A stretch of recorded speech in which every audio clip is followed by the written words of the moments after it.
The greatest thing to know is what you don't know. Write that down. I'm not going to say anything any more important. The greatest thing to know is what you don't know. You will never be smart until you can admit what you don't know. And yet we're living in a society that you like to brag to everybody about what you know, even though you don't know what you say you know, and you don't know what you don't know. That means there's no room for you to learn or grow because you're already filled up with your own need to impress everybody with what you don't know. The beginning of wisdom is ignorance. The beginning of full is empty. The beginning of up is down. If you would humble yourself, God would exalt you. But because you've exalted yourself, there's no room for promotion in a vessel that's already full. Somebody say, I don't know. One of the things that we learned in running a corporation is that we are afraid of saying, I don't know. So the first thing they teach you in crisis management is to get people together and get them scripted so that everybody who answers the phone directs people to the right people, because we feel embarrassed to say I don't know, so we say stuff that we're not sure of so we can appear informed. Say it again. I don't. Say it again.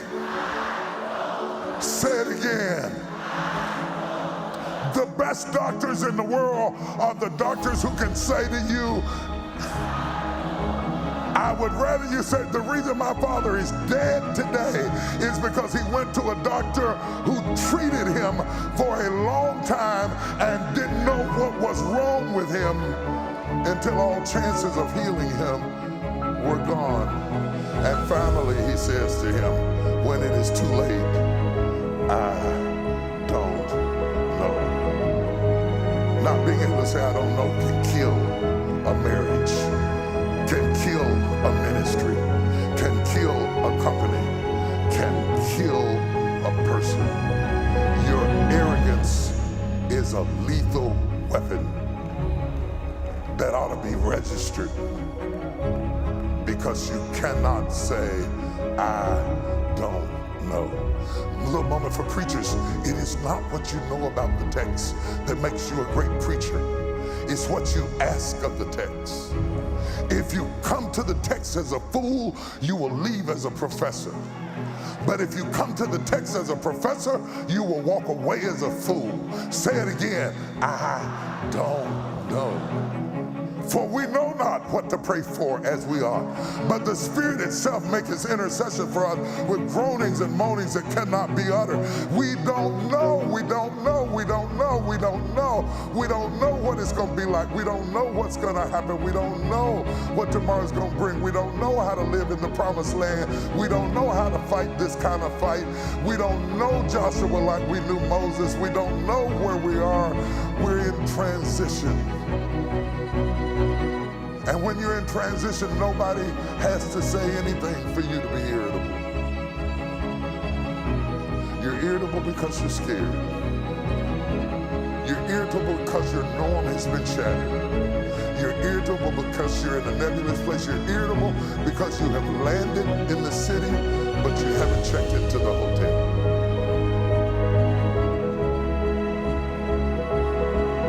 Tradition will not produce transformation. Transformation is personal. Be ye transformed by the renewing of your mind. Romans 12:2. That's personal. That's not congregational. You don't get transformation because you go to the potter's house. You can go to the potter's house until you're an old woman, but if you are not transformed by the renewing of your mind, you won't be able to make it. In Romans 8, when it talks about, we know that all things work together for the good of them that love the Lord. For we know, and then it finally says, we know not what to pray for as we ought. That humility of saying we know not is I don't know. Joshua, you don't know how to lead. Israel, you don't know how to follow. Joshua doesn't know how to lead. I know he doesn't know how to lead because the first thing he does is pull out his sword against an angel and ask God, whose side are you on? What? What I don't know produces a praying church who wants God to be on your side more than you spending all your time trying to talk God to bless what you plan? Or are you humbly coming to him and say, Lord, give me your plan? Because I don't know. I don't know how to do this. Today I'm going to talk to you about 3 things and I'll be gone. I'm going to talk to you about influence. I'm going to talk to you about impediments. And I'm going to talk to you about instigators. I'm going to talk to you about influence. I'm going to talk to you about impediments, because that's what the flood is, an impediment. And I'm going to talk to you about instigators. Give me a few minutes and I'll be done. What God says to Joshua is vitally important. He says, I am going to magnify you in the eyes of the people. Which means God says, I am going to give you influence. Don't confuse affluence with influence. Because there are many people who are affluent, but they don't have influence. They're affluent, they're well known, they're recognizable, they have big names, they have big offices, they have big suites, but they don't have effect on the people who follow them. Affluence does not equate with influence. God says to Joshua, I'm going to give you influence. Influence is leadership flowing out of him. It's what flows out of you. It's what flows out of you. It's not just what you say, it's stuff that subconsciously emits. Like the effluence is the lava that flows out of a rock. Influence is what, it's not just what you're doing and what you're saying, what is flowing out of you affects everything around you. The subconscious things that you emit into the atmosphere is effluence. So we got affluence, we got influence, and we got effluence. He was already effluent, or he would have been commanding, or he would not have been commanding or leading people. He was a warrior. But because he was a warrior, didn't make him Moses. Influence, however, is the ability to have a measurable impact on others' decisions, behaviors, and affect outcomes. Influence. And there's not a person in this room or a person watching online who doesn't need influence. If it's just over your daughter, if it's just over your son, if it's just in your job and in your position or with your team or on your staff, whatever it is that's up under your auspices, it's a terrible thing to lead something without influence. When we think of great influencers who positively or even controversially affected the world around them, we mustn't confuse their affluence here either.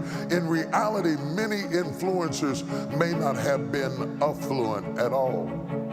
Martin Luther wasn't affluent, but when he translated the Latin scriptures over into the German language in 1522, it gave him influence that led to the Protestant movement, of which we and Baptists and Methodists and AMEs and United Methodists and Church of God in Christ and Church of God in Prophecy and everybody else is a part of the collective protests that came when the Bible fell into the hands of people who could read it. It gave him influence, because it affected our behavior, our decisions, and our choices. How effective are you at influencing other people's behaviors, decisions, and outcomes? That influence doesn't come by yelling, screaming, arguing, nagging, complaining, cussing people out, breaking dishes, going at them with skillets. You can't make people respect you. You cannot buy respect. Giving me gifts, sending me cards, giving me money doesn't make me respect you to the point of affecting my decisions, my outcomes. Oh my God, I'm preaching. God said, I am going to magnify you before the people. Don't confuse titles with influencers. You get more, I'm the apostle, that's the big thing now. I'm apostle, I'm a chief apostle. I'm going from a bishop to being an apostle. I'm going to be an apostle, but I was a bishop. And the other guy's an apostle, but he's getting ready to be coronated a bishop. Shut up! Changing the title doesn't change the impact. If you have influence, you got influence, whether they gave you the title or not. Titles are not influence. Don't confuse degrees and education and intellect with influence. You can have more degrees than a thermometer and influence absolutely nobody. God says to Joshua, I'm going to magnify you in the eyes of the people. Here is the question, because some of you, God is getting ready to magnify you in the eyes of the people. If God magnifies you, would you magnify him? Oh, magnify the Lord with me and let us exalt his name together. If God gives you the power to influence people's decisions, outcome, and purpose, would you then magnify God, or would you magnify yourself and brag about how smart you are and how capable you are? Because God is not giving influence in this season to people who need self-aggrandizement and self-promotion.